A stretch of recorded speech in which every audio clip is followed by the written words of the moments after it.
Our story today is found in the book of Lamentations, chapter 5. There are many stories in the Bible about victims.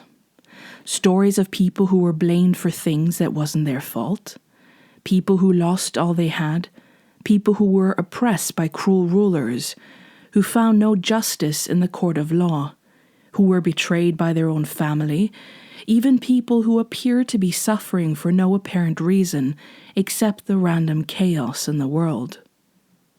And it is in the suffering of these victims that laments might arise, expressions of sorrow. How long?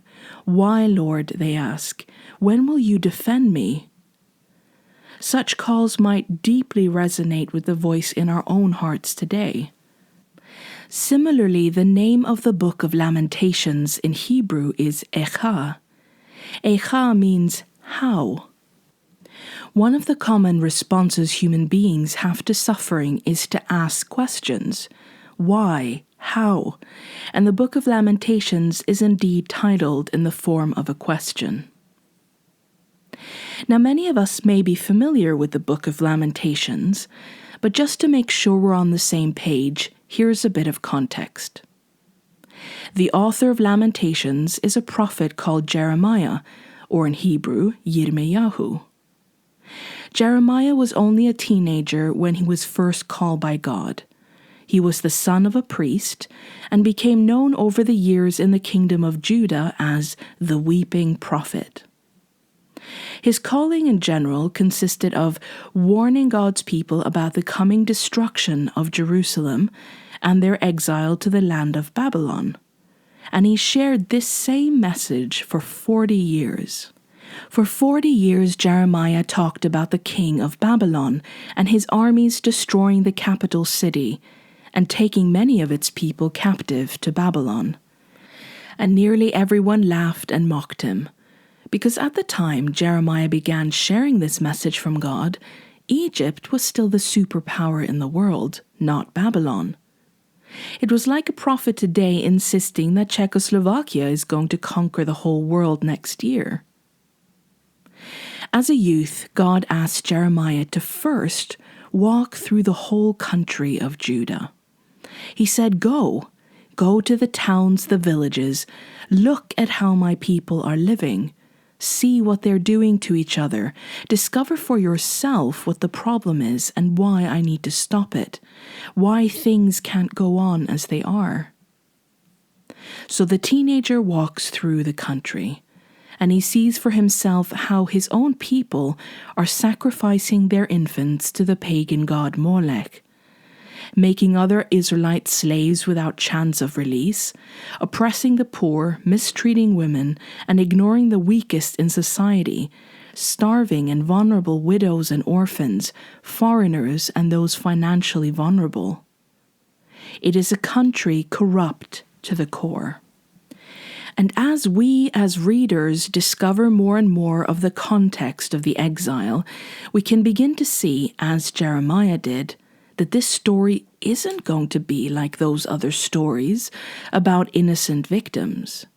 It isn't going to be like Hannah asking for God to save her from the societal humiliation of not having children, or Joseph being imprisoned for a crime he didn't commit. We aren't going to hear a tale of innocent victims crying out to God for restitution, because in this story, the victims are the guilty ones.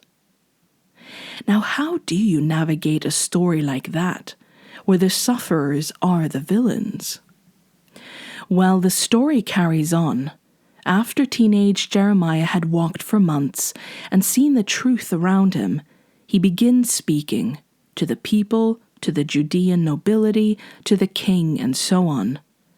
And after those 40 years of ministry, everything God said would happen, happened.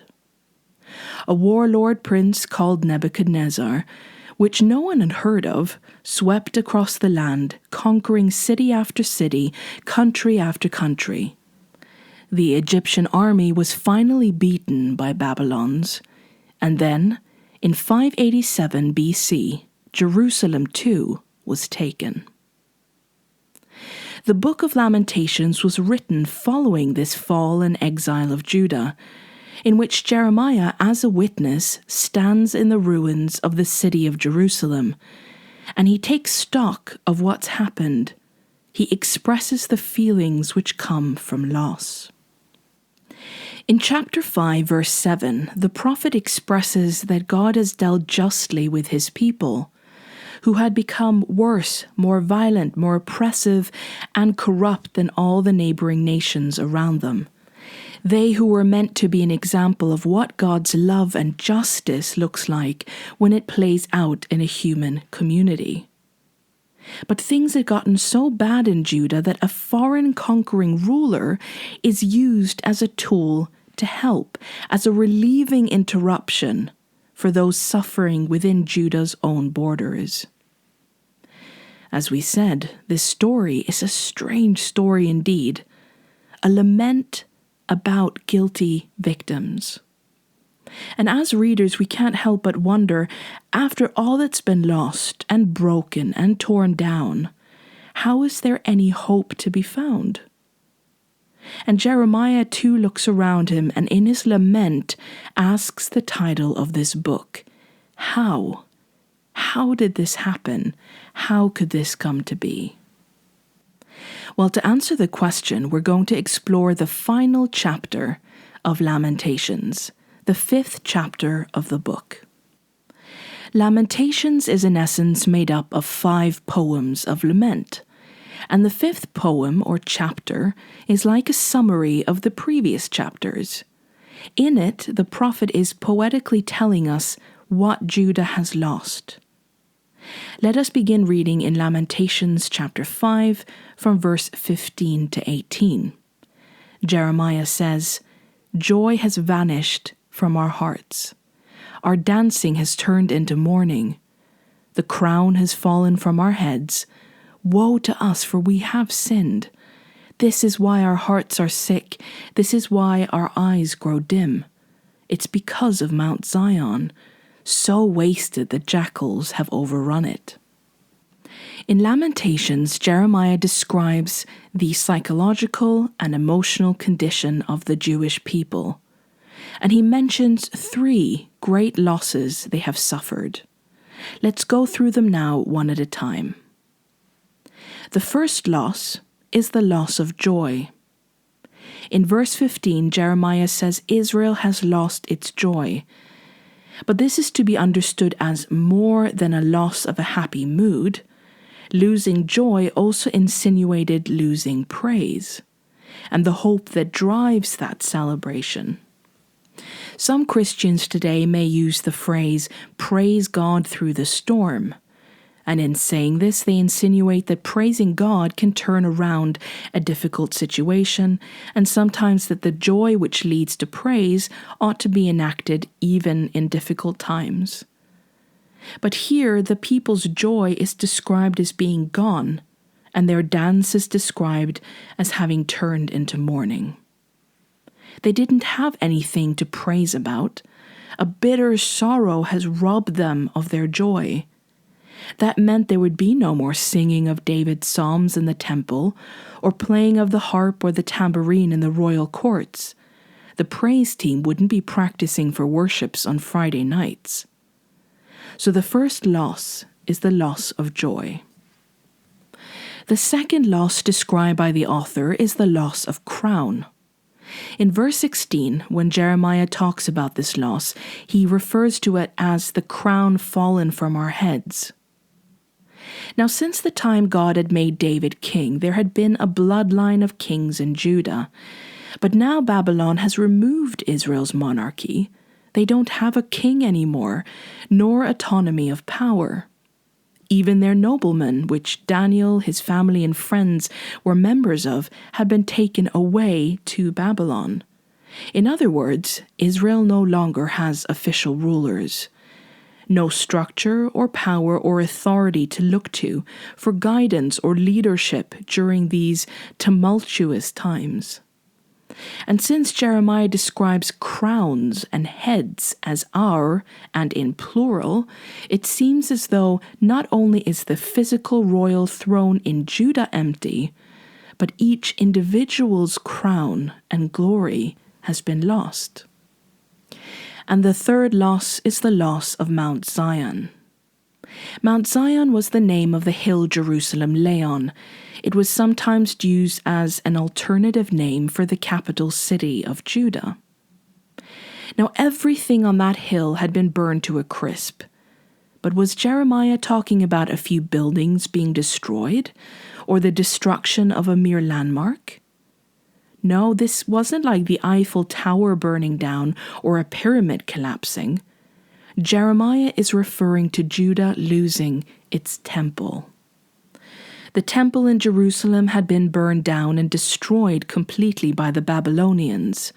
This is presented as the heaviest loss of all, the worst of the three. But why is that the case? Well, the temple was where God's presence was, where God dwelled among his people. The people went to the temple to pray. They went there to be close to God. The temple was also where someone could go if he was wrongly condemned for a crime in the courts of law. Traditionally, a man could climb the temple stairs, place his hand on the altar, and swear before God that he was innocent. The belief was that God would give a sign to back up and prove that this man was telling the truth or come to his defense. The temple was in more ways than one a sanctuary. And finally, the temple was where people sacrificed animals and asked for forgiveness for their sins.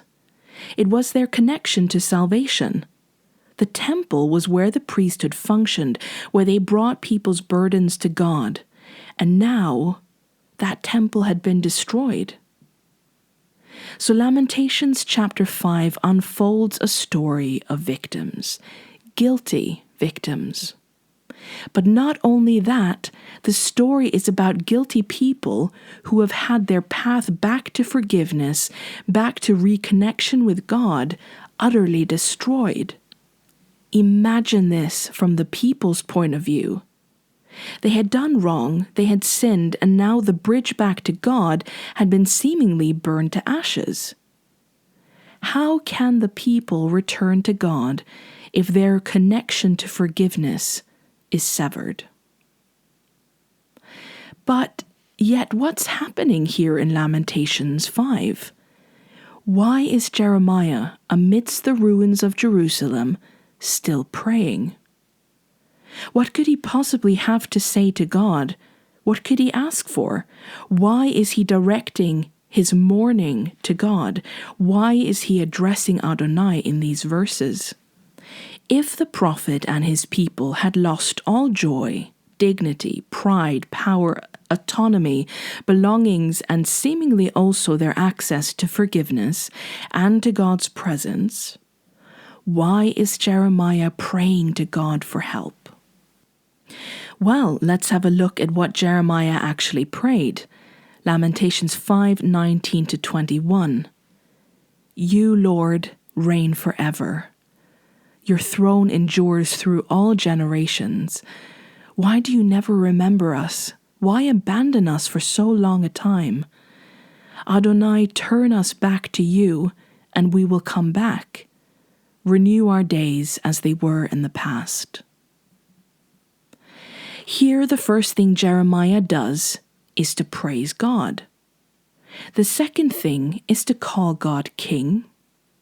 The third is to ask God to help the people turn back to him. So in a time without joy, Jeremiah praises God. In a time with no king, he calls God the King. And in a time with no temple, Jeremiah asks God to help them and save them. It seems Jeremiah knows something. He remembers something about God that it seems his people had forgotten. He remembered that God is, 1, always worthy of praise, even when it cannot be done in emotional joy, because with God there is always hope. Not because God needs man's praise, but because God is always just and good and willing to help. Secondly, Jeremiah remembers God is always king. even when all earthly structures of power and organization and leadership and systems have been dethroned or failed. And finally, Jeremiah remembered that not only will God forgive, but we humans are dependent on God to even want forgiveness, to even want something other than self-destruction. Again, going back to 5 verse 21, this is demonstrated by Jeremiah saying, "Turn us back to you that we may return to you." He is saying here that we can't even be sorry without your help, Lord. Without you working that in our hearts, we can't regret or change or want better things.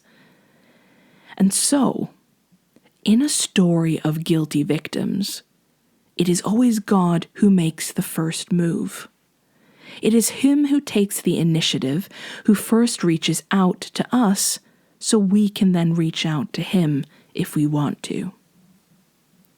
Now, some of us have been told that we need to feel sorry in order to come to God for forgiveness and be accepted. But is this true? Can any of us ever really feel sorry enough for any sin to earn His forgiveness? Can our emotions make us deserve His forgiveness? No, we'll never be sorry enough. We can't earn His forgiveness, and we don't even fully understand the harm that we do. But this is the miracle in the story about guilty victims. Even when joy has been lost, power has been lost, and the path back to God has been seemingly lost, who God is has not been lost.